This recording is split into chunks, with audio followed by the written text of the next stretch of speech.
जय Hind defence lovers. आज की टॉप हेडलाइंस कुछ इस प्रकार है।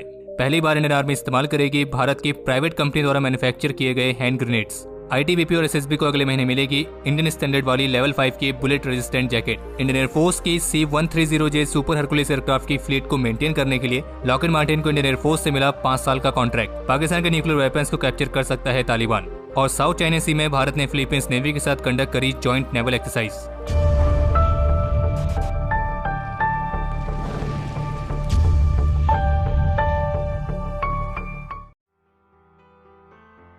आज रक्षा मंत्री श्री राजनाथ सिंह द्वारा इकोनॉमिक एक्सप्लोजिव्स लिमिटेड फैसिलिटी का दौरा किया गया था। जिन्हें नहीं पता है उन्हें बता दें कि जो ये इकोनॉमिक एक्सप्लोजिव्स लिमिटेड है, ये भारत की उन चुनिंदा प्राइवेट कंपनीज में से एक है जिसे इंडियन आर्म फोर्सेस के लिए जरूरी डिफेंस सिस्टम्स को मैन्युफैक्चर करने के लिए चुना गया है।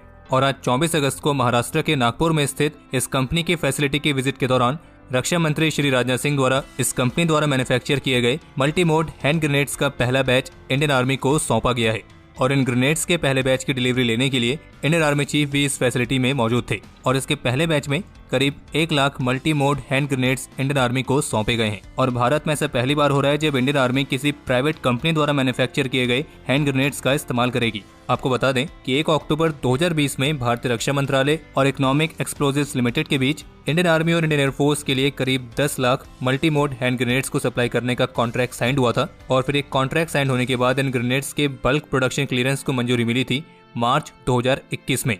और प्रोडक्शन क्लियरेंस मिलने के बाद केवल 5 महीने के अंदर ही इस कंपनी ने इन ग्रेनेड्स का पहला ऑर्डर आज डिलीवर भी कर दिया है। और ये बात एक बार फिर से भारत के प्राइवेट सेक्टर की कैपेबिलिटी को दर्शाती है। और इन नए मल्टी मोड हैंड ग्रेनेड से उन ग्रेनेड्स को रिप्लेस किया जाएगा जो इंडियन आर्म फोर्सेस में प्रथम विश्व युद्ध के जमाने से चले आ रहे हैं।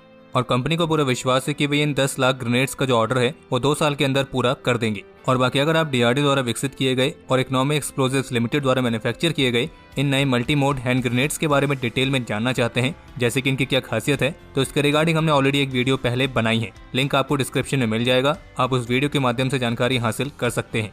और रक्षा मंत्री राजनाथ सिंह का कहना था कि डीआरडीओ की मदद के साथ जो इकोनॉमिक एक्सप्लोजिव्स लिमिटेड द्वारा पहली बार मल्टी मोड हैंड ग्रेनेड्स को बनाया गया है, ये पब्लिक और प्राइवेट सेक्टर की साझेदारी का एक बड़ा उदाहरण है। और साथ ही रक्षा मंत्री का ये भी कहना था कि मुझे ये भी बताया गया है कि ये ग्रेनेड न केवल अधिक घातक है बल्कि इस्तेमाल करने के लिहाज से अधिक सुरक्षित और विश्वसनीय भी है। और साथ ही इसे ऑफेंसिव और डिफेंसिव दोनों ही तरीके से इस्तेमाल किया जा सकता है।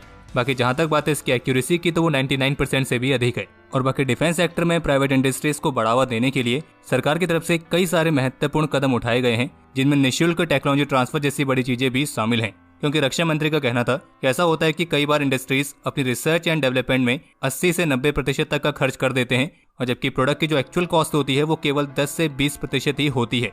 तो ऐसे में नई उभरती हुई इंडस्ट्रीज के लिए टेक्नोलॉजी को डेवलप करना बेहद ही मुश्किल काम हो जाता है। और इसी मुश्किल को कम करने के लिए सरकार की तरफ से महत्वपूर्ण कदम उठाए गए हैं और टेक्नोलॉजी ट्रांसफर उन्हीं में से एक है। बाकी रक्षा मंत्री ने यह भी कहा कि मल्टी मोड हैंड ग्रेनेड की तरह ही अर्जुन मार्क 1 टैंक हो, अनमैन्ड सरफेस व्हीकल हो या सी थ्रू आर्मर हो, और इसी तरह के ऐसे कई सारे प्रोडक्ट्स हैं जिनका हमारी इंडस्ट्रीज पूरी तरीके से स्वदेशी उत्पादन करने लगी है। और जिस स्पीड से इंडस्ट्रीज आगे बढ़ रही हैं, डिफेंस प्रोडक्शन में अपना योगदान दे रही हैं, तो एक्सपोर्ट उससे दिन प्रतिदिन बढ़ रहे हैं। और मुझे पूरा विश्वास है कि जल्द ही उसी अखबार में लिखा होगा कि India as defence manufacturing hub for the world.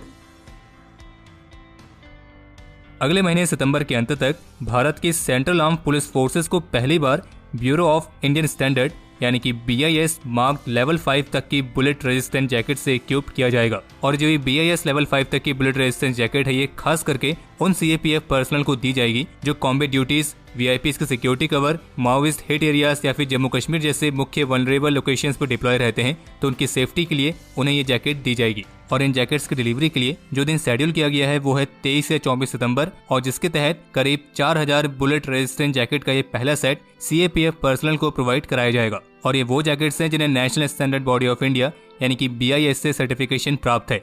वरना अभी तक CAPF पर्सनल जो कॉम्बैट में बुलेट रेजिस्टेंट जैकेट्स का इस्तेमाल कर रहे थे, उन्हें नेशनल इंस्टीट्यूट ऑफ जस्टिस यानी कि NIJ से सर्टिफिकेशन मिला हुआ था, जो कि US डिपार्टमेंट ऑफ जस्टिस की रिसर्च, डेवलपमेंट और इवैल्यूएशन एजेंसी है।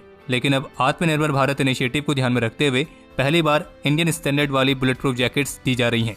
और वैसे भी अभी तक सीएपीएफ फोर्सेस जिन बुलेट रेजिस्टेंट जैकेट्स का इस्तेमाल कर रही थी वो लेवल 4 कैटेगरी की थी, लेकिन अब जो दी जाएंगी वो लेवल 5 कैटेगरी की होंगी। और आपको ये भी क्लियर कर दें कि जो ये 4000 लेवल 5 वाली BIS marked bullet resistant jackets हैं, ये सबसे पहले सीएपीएफ के तहत आने वाले आईटीबीपी और एसएसबी फोर्स के पर्सनल को प्रोवाइड की जाएगी। और इस जैकेट की पर यूनिट कॉस्ट है करीब 40 से 45 हजार रुपीज। और ये मौजूदा समय में इस्तेमाल होने वाली जैकेट्स की तुलना में वजन में हल्की हैं और बुलेट के खिलाफ ज्यादा सुरक्षा प्रदान करती है। आगे बढ़ने से पहले हम आपको सूचित करना चाहेंगे कि हम 2 ग्राफिक डिजाइनर्स को हायर करना चाहते हैं, और अगर आप में से कोई ग्राफिक डिजाइनर है या आपको कोई फ्रेंड है या फिर कोई भी जानने वाला है और आप टीम डिफेंस स्क्वाड के साथ एज अ ग्राफिक डिजाइनर काम करना चाहते हैं, तो आप defensexpnetwork@gmail.com पर अपना वर्क सैंपल हमें भेज सकते हैं। और अगर हमें आपका काम पसंद आता है तो आपको ग्राफिक डिजाइनर के तौर पर टीम डिफेंस स्क्वाड में रखने में हमें बेहद ही खुशी होगी।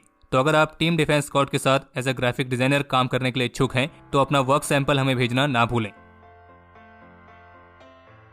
इंडियन एयरफोर्स की 12 C-130J सुपर हरकुलिस एयरक्राफ्ट की फ्लीट के लिए एक डेडिकेटेड और कॉम्प्रिहेंसिव सपोर्ट प्रोवाइड कराने के लिए लॉकहीड मार्टिन को इंडियन एयरफोर्स से करीब 5 सालों का कॉन्ट्रैक्ट हासिल हुआ है और इस कॉन्ट्रैक्ट की कीमत है $328.8 मिलियन। और C-130J सुपर हरकुलिस एयरक्राफ्ट के ओरिजिनल इक्विपमेंट मैन्युफैक्चरर के तौर पर लॉकहीड मार्टिन इंडियन एयरफोर्स की एयरक्राफ्ट की फ्लीट को मेंटेन रखने के लिए लॉजिस्टिक्स और इंजीनियरिंग सपोर्ट एलिमेंट्स जैसी चीजें प्रोवाइड करेंगी। बाकी इसके अलावा कुछ अपडेट रशिया की तरफ से भी देखने को मिले हैं, जैसे कि जो क्रिविक क्लास की 2 स्टेल्थ फ्रिगेट्स हैं जो इंडियन नेवी के लिए रशिया में बनाई जा रही हैं और जिन्हें प्रोजेक्ट 11356 या फिर तलवार क्लास फ्रिगेट्स के नाम से भी जाना जाता है, तो इनमें से पहली फ्रिगेट रशिया द्वारा अगले साल के मध्य तक भारत को डिलीवर की जाएगी। और इस बात की जानकारी रशियन ऑफिशियल्स ने मॉस्को में आयोजित की गई आर्मी 2021 की प्रेस कॉन्फ्रेंस को संबोधित करते हुए दी है। बाकी क्रिविक क्लास या तलवार क्लास फ्रिगेट्स क्या है, इनकी क्या खासियत है, इस पर भी हमने डिटेल वीडियो पहले बनाई है, तो इस वीडियो के माध्यम से आप इस पूरी फ्रिगेट की डील के बारे में और इस फ्रिगेट के बारे में जान सकते हैं। बाकी रशियन ऑफिशियल्स की तरफ से एक बार फिर से कंफर्म किया गया है कि भारत के लिए S-400 एयर डिफेंस सिस्टम की डिलीवरी इस साल के अंत से शुरू की जाएगी। और उनका ये भी कहना था कि वर्तमान समय में S-400 एयर डिफेंस सिस्टम को ऑपरेट करने के लिए रशिया में इंडियन मिलिट्री पर्सनल को ट्रेनिंग दी जा रही है।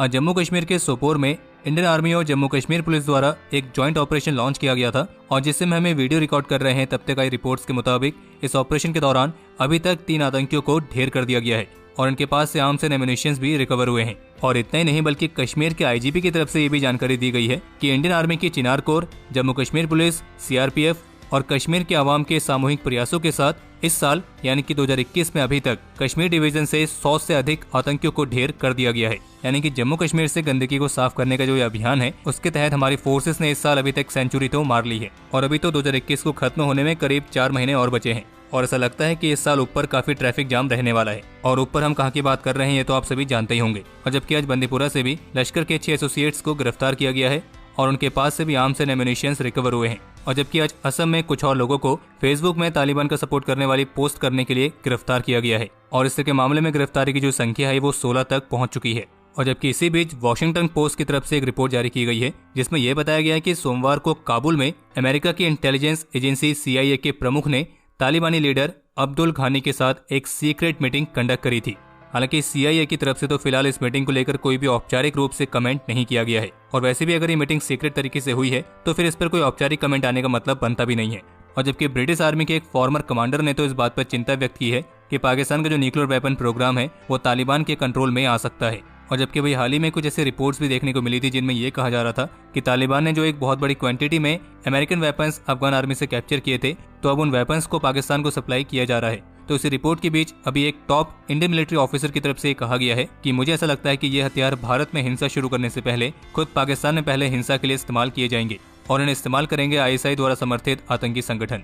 और एक आंकड़े के मुताबिक अमेरिकन फोर्सेस ने पिछले 20 सालों में अफगान फोर्सेस को करीब 6.5 लाख से अधिक स्मॉल आर्म्स डिलीवर किए हैं जिनमें M16 और M4 जैसी असॉल्ट राइफल्स भी शामिल थी। और ये हथियार एक बड़ी क्वांटिटी में आर्मर्ड पियर्सिंग एम्युनिशन और स्टील कोर बुलेट्स के साथ दिए गए थे। और लेकिन अब ये सभी तालिबान के कब्जे में है और यही नहीं बल्कि तालिबान ने एक बड़ी संख्या में कम्युनिकेशन इक्विपमेंट को भी कैप्चर किया है जो कि अफगान फोर्सेस को अमेरिका द्वारा ही दिए गए थे। इंडियन आर्मी के रुद्र हेलीकॉप्टर क्रैश वाले मामले में दूसरे पायलट की तलाश अभी भी जारी है और उन पायलट का नाम है कैप्टन जयंत जोशी और उनको ढूंढने के लिए सर्च ऑपरेशन को नेक्स्ट लेवल पर ले जाया गया है और जिसके तहत रंजीत सागर रिजर्वायर पर इंडियन आर्मी ने एक फ्लोटिंग प्लेटफॉर्म को बनाया है और इसी फ्लोटिंग प्लेटफॉर्म से अब डाइविंग ऑपरेशंस को कंडक्ट किया जाएगा। और इंडियन नेवी की स्पेशल फोर्स यूनिट के मार्कोस कमांडोज की मदद के साथ पायलट की तलाश लगातार जारी है। बाकी एक रिपोर्ट यह है कि आज उत्तर प्रदेश, मध्य प्रदेश, गुजरात और नेशनल कैपिटल रीजन की मल्टीपल सिटीज में भारत के elite counter terrorist unit national security guard यानी कि एनएसजी कमांडोज द्वारा सिंक्रोनाइज तरीके से एक कमांडो ड्रिल को कंडक्ट किया गया था। और ये जो कमांडो ड्रिल है ये नेशनल मॉक एक्सरसाइज जिसका नाम है गांडीव, तो उसी के हिस्से के तौर पर 22 अगस्त से लॉन्च की गई थी, जो कि 28 अगस्त तक जारी रहेगी। और जिन्हें नहीं पता है उन्हें बता दें कि गांडीव महाभारत के महान योद्धा अर्जुन के धनुष का नाम था। और जबकि कल 23 अगस्त सोमवार को साउथ चाइना सी में इंडियन नेवी और फिलीपींस नेवी के बीच भी एक जॉइंट नेवल एक्सरसाइज कंडक्ट की गई थी। और इस एक्सरसाइज में इंडियन नेवी की तरफ से guided missile destroyer INS Ranvijay और गाइडेड मिसाइल कॉर्वेट INS कोरा ने पार्टिसिपेट किया था। और जबकि फिलीपींस नेवी से पहले 18 अगस्त को इंडियन नेवी ने साउथ चाइना सी में ही वियतनाम नेवी के साथ भी एक्सरसाइज को कंडक्ट किया था। और अब समय है आज के टॉप 3 कमेंट्स का, जो ये रहे आपकी स्क्रीन पर।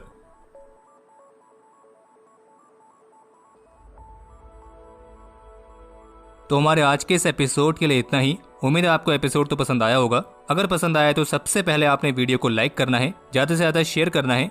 और अगर आपने डिफेंस स्क्वाड को ट्विटर पर फॉलो नहीं किया है तो वीडियो के डिस्क्रिप्शन में आपको डिफेंस स्क्वाड का ऑफिशियल ट्विटर हैंडल का लिंक मिल जाएगा। आप उस पर क्लिक करके डिफेंस स्क्वाड को वहां पर फॉलो जरूर करें। और बाकी इस वीडियो को लेकर आपको कोई भी सुझाव या सवाल हो तो कॉमेंट सेक्शन ओपन है। बाकी अगर चैनल को सब्सक्राइब नहीं किया है तो फिर क्या कर रहे हैं आप, जल्द से जल्द सब्सक्राइब करें।